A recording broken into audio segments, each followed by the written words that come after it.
আজকের এই সন্ধ্যাটি আপনাদের সাথে আল্লাহর রহমত হিসাবে আমি কবুল করেছি এবং আল্লাহ তাআলার দরবারে দোয়া করি এটা যেন আমাদের সকলের জন্য রহমতের কারণ হয়।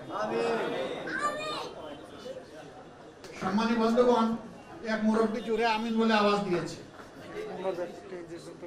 সম্ভবত বয়স 3 বা 3.5 বছর হবে। মাশাআল্লাহ, আল্লাহ তাআলা শুকরিয়া আদায় করি আপনাদের মতো সকলের সাথেই আমি যে আল্লাহ তাআলা 17.5 বছরের জ্বালা যন্ত্রণা এই জাতির বুক থেকে আল্লাহ তাআলা মেহেরবানি করে সরিয়ে দিয়েছেন। আলহামদুলিল্লাহ। বছর কিন্তু 15.5 নয়, 17.5। 2006 সালের 28 অক্টোবর পল্টন মোড়ে লগি বইটা তাণ্ডব চালিয়ে যে নারকীয় অবস্থার সৃষ্টি করা হয়েছিল তার ধারাবাহিকতা অব্যাহত ছিল আগস্ট মাসের 5 তারিখ পর্যন্ত। সেই সময় যে সরকার এসেছিল জনাব ফখরউদ্দিন সাহেবের নেতৃত্বে, যেটাকে মানুষ বলতো মঈন ফখর সাহেবের সরকার, এই সরকারটা ক্ষমতায় আসার পরে একজন নেত্রী বলেছিলেন এই সরকার আমাদের আন্দোলনের ফসল। 3 মাসের দায়িত্বে থাকার কথা ছিল। 3 মাসের ভিতরে অর্থবহ, নিরপেক্ষ, সুষ্ঠু, গ্রহণযোগ্য একটি নির্বাচন দিয়ে তারা চলে যাবেন, কিন্তু তাদের খায়েশ জন্মালো যে তারা রাজনীতি করবেন। যার কারণে 3 মাসের সরকার টেনে টেনে তারা 9 মাসে নিয়ে গেলেন। 9 মাস থেকে 2 বছরে নিয়ে গেলেন। যখন 2 বছর নিয়ে গেলেন, ইতিমধ্যে তাদেরও দুর্নীতির পাহাড় অনেক উঁচু হয়ে গেল। অথচ দুর্নীতির বিরুদ্ধে জিহাদ করে তারা কিন্তু দায়িত্ব শুরু করেছিলেন। যারা দুর্নীতির বিরুদ্ধে জিহাদ ঘোষণা করে দায়িত্ব পালন শুরু করেছিলেন, তারাই দুর্নীতিতে এতটা আকণ্ঠ নিমজ্জিত হয়ে গেলেন যে 2 বছরের মাথায় তাদেরকে সেফ এক্সিট খুঁজতে হলো। তখনকার 2 জন প্রসিদ্ধ নেত্রীর একজন করে তারা ঘুরেছেন। একজন বলেছিলেন সুষ্ঠু নির্বাচনের মধ্য দিয়ে যেই ক্ষমতায় আসবে সেই সরকার তখন সিদ্ধান্ত নেবে যে আপনাদের কার্যকলাপের বৈধতা দেওয়া যাবে কি না।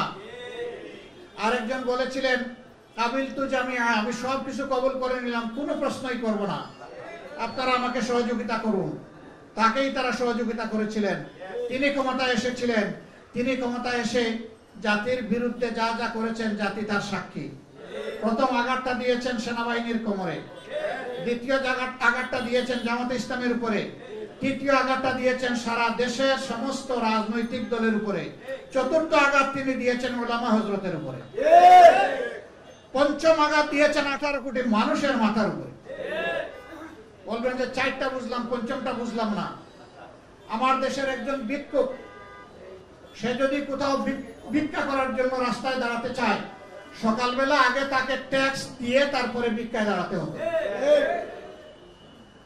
একজন ভিক্ষুককে জিজ্ঞেস করলাম তুমি সারাদিনে কত পাও? বলে স্যার 1000-1200 পাই। আমি তাই তো তুমি মেলা টাকা পাও। স্যার থাকে না। আমি থাকে না কেন? কয়েছে আগেই 50% নিয়ে নেয়। কে নেই?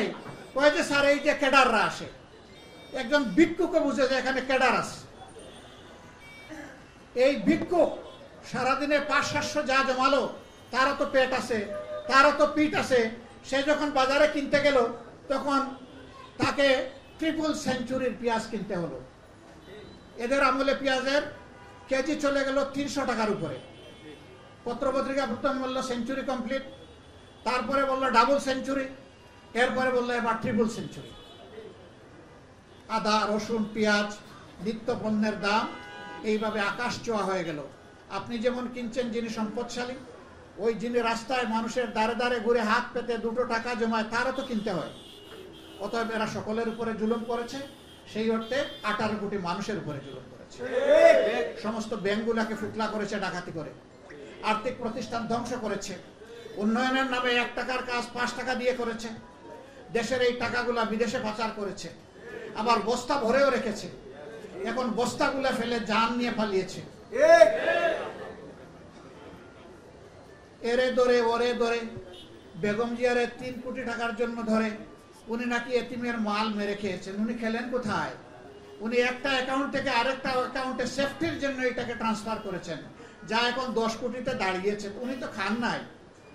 কে খেয়েছে? এখন তো রূপপুর পারমাণবিক কেন্দ্রের ঘ্রাণ এখন জনগণের কানে লাগছে। এগুলা বের হবে, সবই বের হবে। উইকিলিক্স প্রমাণ করে দিয়েছে সব কিছু লিক হবে, কোনো কিছুই গোপন থাকবে না, সব বের হয়ে আসবে। দুর্নীতি দুর্নীতি আমাদের বিরুদ্ধে, বিএনপির বিরুদ্ধে অবশ্য আমাদের বিরুদ্ধে অত বলে নাই, আমাদেরকে বলতো আমরা জঙ্গি। লোকেরা বলে তোমার সঙ্গী হলে সে হবে মুক্তিযোদ্ধা, আর সঙ্গী না হলে সে হবে জঙ্গি। যেই তার সঙ্গী হয় সে খুব ভালো, যে তার সঙ্গী হবে না সে হবে জঙ্গি। বিএনপিকে বলে যে জঙ্গির সবচেয়ে বড় পৃষ্ঠপোষক। জিয়াউর রহমান সাহেবকে বলে উনি নাকি পাকিস্তানের চল, বলতে বলতে আরো আগে বললো উনি রাজাকার। মুক্তিযুদ্ধের ডেপুটি কমান্ডার খন্দকার সাহেব তাদের আত্মীয়, তাকেও কিন্তু ছাড়ে নাই। এই আওয়ামী লীগ তাকে মন্ত্রী বানিয়েছিল, একে খন্দকারকে, কিন্তু শেষ পর্যন্ত দেখা গেল তারেও তারা রাজাকার বানিয়ে ছাড়ছে। এক সময় কাদের সিদ্দিকে বললো ওরও মাথা খারাপ হয়ে গেছে, সেও রাজাকার। এইভাবে ফতোয়া দিয়ে দিয়ে সারা জাতিকে রাজাকার বানালো। ওরা ঘুমের মাঝে আবার এটা বলতো কিনা যে আমিও রাজাকার। তার প্রতিদ্বন্দ্বী হয়েছে ঢাকা বিশ্ববিদ্যালয়ে। তিনি বললেন যে মুক্তিযোদ্ধার নাতিপুতারা চাকরি পাবে না, তো রাজাকারের নাতিপুতারা চাকরি পাবে। তিনি সারা জাতিকে রাজাকার বানিয়ে ছাড়লেন। তরুণ তরুণীরা জেগে উঠলো, তুমি কে আমি কে, রাজাকার রাজাকার। অবশ্য পরে একটা স্লোগান লাগিয়েছে, কে বলেছে বলে স্বৈরাচার স্বৈরাচার। সম্মানিত বন্ধুগণ, কি দরকার ছিল এইভাবে জাতিকে বেইজ্জত করা, অপদস্থ করা, দফায় দফায় জেলে নেওয়া? কিছু ওলামায়ে কেরামের পায়ে যখন বেড়ি দেখতাম আমার সহ্য হতো না। আমি পুলিশদেরকে বলতাম ওনাদের পায়ের বেড়িটা খুলে আমার পায়ে লাগাই দাও, হাতের বেড়ি খুলে আমার হাতে লাগাই দাও। এই কোরআনের খাদিমদের এই বেড়ি আমার সহ্য হয় না। বলতো আপনি চাইলেই আমরা পারবো না। আল্লাহর কাছে বিচার দিয়েছি, জিজ্ঞেস করেছি এই বন্ধুদেরকে এই বেড়ি পায়ে আপনাদের কেমন লাগে? কষ্ট তো লাগেই। বলে যে হ্যাঁ কষ্ট লাগে, কিন্তু আল্লাহর জন্য সবর করে নিচ্ছি। সম্মানিত ভাইরা, এত মানুষের কান্না, কত মানুষের বুক, কত মায়ের বুক, কত বাবার বুক, কত স্ত্রী বিধবা হয়েছে, কত সন্তান এতিম হয়েছে। আল্লাহ তাআলা ভালো জানেন, এর হিসাব আমাদের কাছে নাই। বহু আদম সন্তানের কোনো খবর এখন আমরা জানি না। আয়নাগর বানিয়ে মানুষগুলাকে ধরে নিয়ে সেখানে পশুর সাথে যে আচরণ করা হয় তার চাইতেও নিকৃষ্ট আচরণ করা হয়, তাও আবার বাংলাদেশের একটা সেন্সিটিভ জায়গায়, এখান থেকে নিকটেই, বেশি দূরে না। বছরের পর বছর আমাকে সর্বশেষবার যখন তারা গ্রেফতার করলো, তখন নিয়ে গেল সিটিটিসির টিম আমাকে। কেঁদে কেঁদে কেউ চিৎকার দিয়ে পাশের সেল থেকে বলতেছে, স্যার আমার জন্য দোয়া করবেন, 2টা বছর হয়ে গেল আমি সূর্যের মুখ দেখি না। 2টা বছর হয়ে গেল আমার পরিবার জানে না আমি বেঁচে আছি না আমি মারা গেছি। কেউ বলে আমি 9 মাস, একজন বললো আমি 7 বছর। আমি তাদের কয়েকজন কর্মকর্তাকে জিজ্ঞেস করলাম এটা কি বলে, 24 ঘন্টার বেশি তো আপনাদের হাতে থাকার কথা না, আপনারা তো তাদেরকে কোর্টে প্রডিউস করবেন, আপনি জানলেন কিভাবে? আমি বললাম যে ইতারে বাড়ি খেয়ে খেয়ে আমার কানে এসে ঢুকেছে, এরকম কিছু আছে কিনা? কোনো কথা বলে না। আমি বললাম কথা বলতে হবে, আজ না বলুন একদিন আপনাদেরকে বলা লাগবে। পরে শুনলাম এটার নাম দিয়েছে নন এন্ট্রি। ধরে নিবে কিন্তু স্বীকার করবে না, নাটক সাজাবে, খুন করবে। ধরে নিয়েছে 3 বছর আগে, বলবে যে আজকে পাওয়া গেছে বংশ, খুন করবে, গুম করবে। এরপরে হয়তো এক সময় খুব ভাগ্য ভালো যাদের, তাদেরকে আদালতে উঠাবে। 3 বছর আগে ধরেছে, বলবে যে গতকালকেও অমুক জায়গা থেকে গ্রেফতার করা হয়েছে। এই ব্যারিস্টার আরমান, এই মিরপুরেরই সন্তান, তাকে ধরে নিল তার একটা ভাড়া বাসা থেকে। ইজ্জতের বয়ে নিজের বাসায় থাকতে পারে নাই, তাকে ধরে নেওয়ার পরে থানা দফায় দফায় আসে, এসবি আসে, এনএসআই আসে, এসে জিজ্ঞেস করে ওর সন্ধান দেন। নিয়ে গেছে, তোমরা সন্ধান দিবে? উনি, ওর মা দিবে, স্ত্রী দিবে। আরমানের মা, মাঝে মাঝে ওনার খবর নিতাম, কেমন আছেন? বলে যে ভালো আছি, কিন্তু দিলটা সান্ত্বনা দিতে পারি না। যখন কোনো মোবাইল এর রিং বেজে উঠে আমার দুইটা অবুজ নাতি দৌড়াই আসে, দাদু দাদু এটা কি আব্বুর রিং, আব্বুর কল, আমাদেরকে একটু দাও না দাদু, আমাদেরকে একটু দাও না, আব্বুর সাথে দুটি কথা বলবো, একটু দাও। তিনি বলতেন যে এই অবুজ শিশুরা যখন আমার কাছে এই দাবি জানাতো, আমি বাকরুদ্ধ হয়ে যেতাম, শুধু আমার চোখের কোণা দিয়ে টপ টপ করে পানি পড়তো, আমি কোনো জবাব দিতে পারতাম না। একার মা, এরকম কত মায়ের বুক খালি করে, মায়ের বুক থেকে ছিনতাই করে তাদেরকে দিয়ে কোথায় যে রাখা হয়েছে তার কোনো খবর নাই। এখন পর্যন্ত অনেকের খবরই পাওয়া যায় নাই। আরমানের মার কিসমত ভালো যে তিনি তাকে বুক ফেরত পেরেছেন। এত লম্বা দাড়ি, কোমর পর্যন্ত চুল, কাটতে দেয় নাই, নখ কাটতে দেয় না, দাড়ি কাটতে দেয় না, চুল কাটতে দেয় না। এজন্য মানে একটা অগাধ জঙ্গলের একটা পশু, তার চাইতেও নিকৃষ্ট আচরণ এদের সাথে করা হয়েছে। একজন খ্যাতিমান চৌকস সামরিক অফিসার, তার চুলটা এখনো রয়ে গেছে লম্বা। আমি জিজ্ঞেস করলাম এটা কাটেন না কেন? ওই যে এটাকে হাসরের দিনে সাক্ষী বানাইতে চাই। এই আচরণ মানুষের সাথে করা হয়েছে। আল্লাহর জমিন কত জুলুম সহ্য করবে? শেষ পর্যন্ত জুলুমের অবসান হয়েছে, আলহামদুলিল্লাহ। এই জুলুমের অবসান এমনি এমনি হয়নি, হাজার প্রাণের বিনিময় হয়েছে। আমাদের অসংখ্য সন্তান সন্ততি গুলিবিদ্ধ হয়ে তারা আক্রান্ত হয়েছে। আমার ধারণা 500-র ঊর্ধ্বে এরা চির জীবনের জন্য অন্ধ হয়ে গেছে। এরা দুনিয়ার আলো দেখবে না। চোখে গুলি, ছড়াগুলি পড়ার কারণে 2 চোখ নষ্ট হয়ে গেছে। যার একটা চোখ নষ্ট হয়েছে সে দুনিয়ার কিছু আলো দেখবে, কিন্তু তার 2টো চোখই চলে গেল, তার কাছ থেকে তো সব আলো কেড়ে নেওয়া হলো। এইভাবে জুলুমে জুলুমে সমস্ত জনপদ ভরে উঠেছিল। আজকে বিভিন্ন জায়গায় গিয়ে দেখি এই সমস্ত ফুল, আমার সহ্য হয় না, বড় কষ্ট হয়, কারণ আমাদের ফুলগুলো তোমাদের থেকে কেড়ে নেওয়া হয়েছে। আমি গিয়েছিলাম রাজশাহীতে, এইরকম একটা শহীদ পরিবারে। এই ছেলেটা রিক্সা চালিয়ে তার সংসার চালাতো। বিয়ে করেছে 1 বছর আগে, তার স্ত্রী 6 মাসের অন্তঃসত্ত্বা। আমি জিজ্ঞেস করলাম, মা তুমি কেমন আছো? বলে আমি আর কেমন থাকবো, আমি যেমন তেমন, আমার পেটে যে সন্তান, হে যখন বাবা দুনিয়া আসবে, আমার এই সন্তানটা কারে বাবা বলে ডাকবে? এর জবাব কে দিবে আমাদেরকে? এইভাবে পাষাণরা আমাদের বুক থেকে আমাদের হাজারো কলিজার টুকরাকে কেড়ে নিয়েছে। আমি দোয়া করি আল্লাহ তাদেরকে শহীদ হিসাবে কবুল করুন। দোয়া করি তাদের আপনজনকে আল্লাহ তাআলা সবরে জামিল দান করুন। যারা আহত হয়েছে মাবুদের দরবারে দোয়া করি আল্লাহ তাদেরকে পঙ্গু বানাইও না, তাদেরকে সুস্থতার নিয়ামত দান করো। আমাদের প্রিয় সংগঠন দিনরাত ছুটে চলছে তাদের পিছনে, আরো অনেকেই চলছে, আমি সকলের প্রতি কৃতজ্ঞতা জানাই। তাদের একটু কষ্ট লাঘব করা যায় কিনা, অনেকের হাতে আমরা সামান্য একটু সহযোগিতা উপহার তুলে দিতে চাই। চিৎকার দিয়ে বলে আমার এই সহযোগিতার প্রয়োজন নাই, আমার সন্তান পাইলেই আমি শান্তি হইতাম, আমার সন্তান তো পাবো না, এই সহযোগিতা আমার লাগবে না। কি সান্ত্বনা দিব তাদেরকে বলেন? সম্মানিত ভাইরা, এরাও তো এই দেশেরই মানুষ,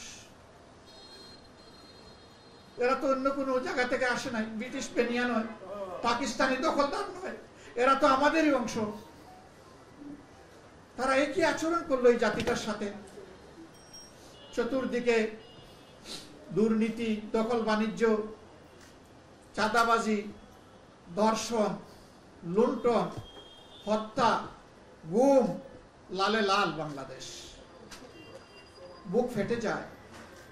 ঢাকার 2টা প্রসিদ্ধ মহিলা কলেজ, আমাদের এগুলোর সাথে কি করা হচ্ছে?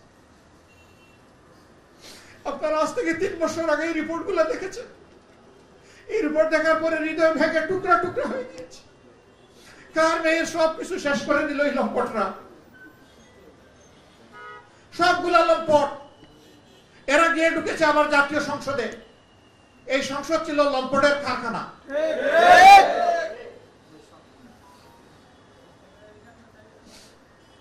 শেষ পর্যন্ত আল্লাহ তাআলা তার কাজ ঠিকই করেছেন। আল্লাহু খায়রুল মাকিরিন। এরা ষড়যন্ত্র করে আর আল্লাহ কৌশল করে। আল্লাহর কৌশলের কাছে সকল ষড়যন্ত্র অচল। আল্লাহ সেটাই ব্যর্থ করে দিয়েছেন। কোনো হিসাবে এখন মিলে না। যারা কন্ট্রাক্টরি ঠিকাদারি নিয়েছিল, চালাও আমার জন্য সবকিছু করো, আমি তোমার জন্য আছি, তোমার কোনো চিন্তা নাই, তারাও এখন স্তব্ধ, তারাও এখন বেয়াকুফ। কেমনে কি হয়ে গেল? আমার ভাই বলেছেন, নিঃসন্দেহে এই আন্দোলনে আমাদের তরুণ ছাত্র সমাজ নেতৃত্ব দিয়েছে, আন্দোলনের ফিনিশিং দিয়েছে।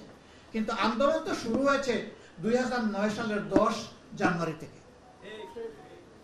হাজারো রক্ত, হাজারো জীবন, হাজারো কুরবানি, এই আন্দোলন ধাপে ধাপে এসে এখানে উপনীত হয়েছিল। এই আন্দোলনকে সরাসরি নিয়ন্ত্রণ করেছেন আল্লাহ সুবহানাহু ওয়া তাআলা। এখানেই আল্লাহর উলুহিয়ত, এখানেই আল্লাহ চিনার ব্যাপার। সম্মানিত বন্ধুগণ, আমি বিনয়ের সাথে এখানে আরো 3টা ধর্মের আমার বন্ধুরা আছেন, তাদেরকে আমি অনুরোধ করব, গত 17.5 বছর অথবা তারও আগে বাংলাদেশের স্বাধীনতার পর থেকে যারা আপনাদের জমি দখল করেছে গায়ের জোরে অন্যায়ভাবে, ভয়ভীতি দেখিয়ে, যারা আপনাদের ইজ্জতের উপরে হাত দিয়েছে, যারা আপনাদের সম্পদ লুণ্ঠন করেছে, যারা আপনাদেরকে বাস্তুবিটা থেকে বেদখল করেছে, আল্লাহর রাস্তায় আপনারা সাদাকে সাদা বলুন, কালোকে কালো বলুন। সেই ব্যক্তিটি আমার হলে আমার নাম 1 নম্বরে লিখবেন। জাতির সাথে খুলাসা করে দেন জাতির সামনে, এরাই দুর্বৃত্ত। তখন জাতি দেখবে যে এরা কারা। বাংলাদেশে যখনই যা হতো তখনই কেষ্টা বেটার উপরে সব ফেলে দেওয়া হতো। যে যাই করে কেষ্টা বেটাই চোর। নাসিরনগরের ঘটনা ঘটলো হিন্দু সম্প্রদায়ের উপর, সাথে সাথে কোনো বাস বিচার না করে এটা জামাত শিবির করেছে। শেষে গিয়ে দেখা গেল তাদেরই দলের জেলা পরিষদ চেয়ারম্যান আর এমপির লড়াই। তারাই স্বীকার করলো আমাদের সেখানে কোনো সম্পৃক্ততার প্রশ্নই উঠে না, আমরা এগুলাকে ঘৃণা করি, এর সাথে আমাদের কোথাও কোনো সম্পর্ক নেই। এবং আলহামদুলিল্লাহ আমরা বুকে হাত দিয়ে বলতে পারি যে যদি দুষ্কৃতিকারীদের তালিকায় ভাইয়েরা করেন, কোথাও আমাদের একজন লোকের নামও পাবেন না ইনশাআল্লাহ। কারণ আমরা এই কুশিক্ষা দেই না, আমরা নিজে এই খারাপ কাজ করি না, আমাদের কর্মীদেরকে আমরা এলাও করি না।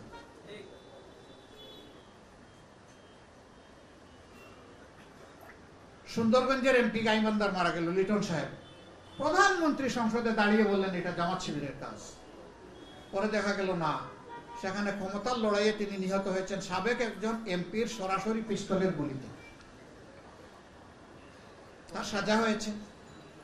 যদি সত্যিই তিনি এটা করে থাকেন তার সাজা পাওয়াই উচিত, আর না করে থাকলে একদিন হয়তো তিনি মুক্ত হবেন। কিন্তু শেষ পর্যন্ত আমাদের কোনো সম্পৃক্ততা পাওয়া গেল না। এর মধ্যে আমাদের 27 জন লোককে ধরে এনে অমানবিক নির্যাতন করা হলো।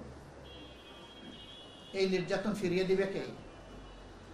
এই যে অন্যায় নির্যাতনটা করা হলো, এখন তাদের এই পাওনাটা ফিরিয়ে দিবে কে? এরকম যেখানেই যা ঘটে বাস বিচার না করে আমাদের উপর দেয়। এবারকার যে আন্দোলনটা হলো, সেই আন্দোলনে মেট্রো রেলের 2টা স্টেশন এবং টিভি স্টেশন 3টা জায়গায় হামলা হলো, ভাঙচুর হলো, কোথাও আগুন জ্বললো। কিছু না বলেই আমাদের নামে চালিয়ে দিল। আমরা বললাম যে জাতিসংঘের অধীনে একটা ফেয়ার তদন্ত হোক। সেই তদন্তে যদি জামাতের একজন সমর্থক, শিবিরের একজন সমর্থকও চিহ্নিত হয় এরকম ধ্বংসকারী হিসাবে, তাকে আমরাই আইনের হাতে তুলে দেব এবং তার ব্যাপারে যেন সর্বোচ্চ শাস্তি প্রয়োগ করা হয়। আমরা নিশ্চিত এই কাজ কোনো বিবেকবান মানুষ করতেই পারে। এটা দুষ্কৃতিকারীদের কাজ, এটা সাবোটাইজ। এমনকি আমি আরো যোগ দিয়ে বলবো যে এই দেশের কোনো মানুষ তার নিজের দেশের সম্পদ ধ্বংস করতে পারে না। কারা করেছে সেটা বের হওয়া উচিত। সম্মানিত বন্ধুগণ, এরপরে কথা আসে এখন কি করব? তাইলে তো একটা মজবুত প্রতিশোধ নিতে হবে আমাদের, তাই না? না, আমরা প্রতিশোধ নিব না। প্রতিশোধ প্রতিহিংসার জন্ম দেয়, আর প্রতিহিংসা সমাজের সর্বনাশ সাধন করে। আমরা এই কাজ করব, আমরা কোনো প্রতিশোধ নেব না। বলবেন তাইলে কি সবাইকে মাফ করে দেওয়া হলো? হ্যাঁ, দলগতভাবে আমরা মাফ করে দেব, কিন্তু ব্যক্তিগতভাবে যে অন্যায় করেছে, যে জুলুম করেছে, যে অপরাধ করেছে, তাকে অবশ্যই আইনের আওতায় এনে শাস্তি দিতে হবে। যার ফাঁসি হওয়ার হবে, যার যাবজ্জীবন হওয়ার হবে, যার আমৃত্যু, এর আগে কোনোদিন আমৃত্যু ছিল না, আমাদের নেতৃবৃন্দকে দিয়ে আমৃত্যু শুরু হয়েছে। আমৃত্যু সাজা, কারাদণ্ড, সশ্রম, আমৃত্যু। 80 বছরের বয়স হইলেও কোনো অসুবিধা নাই, তাকে সশ্রম দিতে হবে। ওখানে মরতে হবে জেলের ভিতরে, তিনি বাইরের আলো বাতাসে এসে মরতে পারবেন না। যার যেটা পাওনা তাকে সেটা দিতে হবে। কেন? তারাই তো বলেছেন আইন সকলের জন্য সমান, আইনের ঊর্ধ্বে কেই নয়। তো এখন দেখি তাদের জন্য একটু সমান হোক আগে। তবে আমরা আবারও বলছি যে একজন নিরপরাধ মানুষও যেন আমাদের কারোই মামলার আসামি না হয়, সেই ব্যাপারে সতর্ক থাকতে হবে। 100 জন দুষ্কৃতিকারী কিন্তু একটা নিরীহ মানুষ, এটা চরম জুলুম, এটা করবো না আমরা, কেউ আমরা করবো না, করা উচিত হবে না। আপনি যাদেরকে চিনেন শুধু তার নাম দেন, তাও চিনার মধ্যে লোকটা যদি এই ঘটনার সাথে সম্পৃক্ত না হয়, আল্লাহর কসম তার নামটা দিবেন না। এটা হবে জুলুম, এটাও জুলুম। একজন জুলুম করেছে, আমরা আবার পাল্টা জুলুম করতে চাই না। আমরা জুলুমের কবর রচনা করতে চাই এবং আল্লাহ তাআলার কাছে দোয়া করি যে পরবর্তী সরকার জাতি, ধর্ম, বর্ণ, দল, মত নির্বিশেষে সমস্ত মানুষের উপর যেন সুবিচার করতে পারে, সামাজিক সুবিচার যেন কায়েম হয়। এখন যেন বিচারাঙ্গনে গেলে এরকম দৃশ্য দেখতে না হয় যে খুব সুন্দর শুনানি হলো, আস্তে করে যার সাপ ভিতরের খাস কামরায় চলে গেলেন, বাইরে এসে বললেন 5 দিনের 10 দিনের রিমান্ড। কারণ উপর থেকে নাজিল হয়েছে যে উনাকে এতদিন দিয়ে দাও, উনাকে এই করো, উনাকে ওই করো। বিচারকরা তারা বিচার করেননি, তারা মানুষের উপরে তারাও জুলুম করেছেন। আমরা জিজ্ঞেস করতাম কেন করেন? কয় যে আমাদের চাকরি বাঁচানোর জন্য। আরেকজনের জীবনের চাইতে আপনার চাকরির মূল্য বেশি? আপনি একজনের জীবন তছনছ করে দিচ্ছেন। বিবেকের একটা জায়গায় আপনাকে বসানো হয়েছে। দুনিয়া মানুষের যাওয়ার শেষ জায়গা দুটো, একটা হচ্ছে আদালত আর একটা হচ্ছে হসপিটাল। এই 2 জায়গায় মানুষ যায়। আপনি এখানেও শেষ করে দিলেন।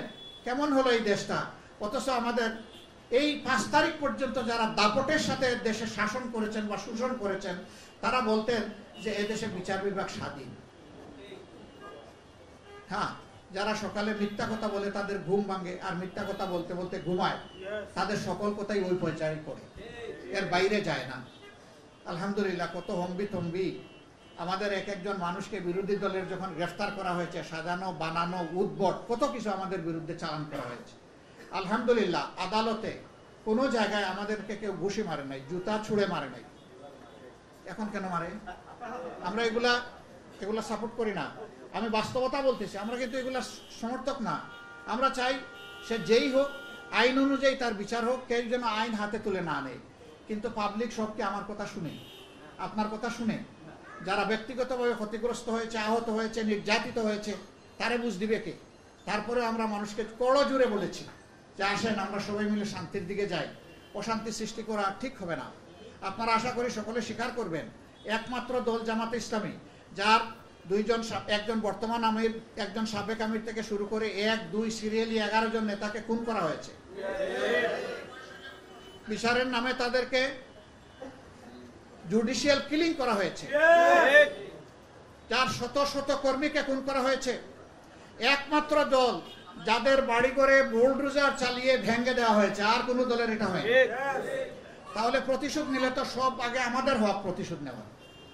আমরা আল্লাহকে সাক্ষী রেখে, আপনাদেরকে সাক্ষী রেখে বলছি, আমরা কোনো প্রতিশোধ নেব না। প্রতিশোধের রাজনীতিতে আমরা বিশ্বাস করি না। আমরা কি করেছি?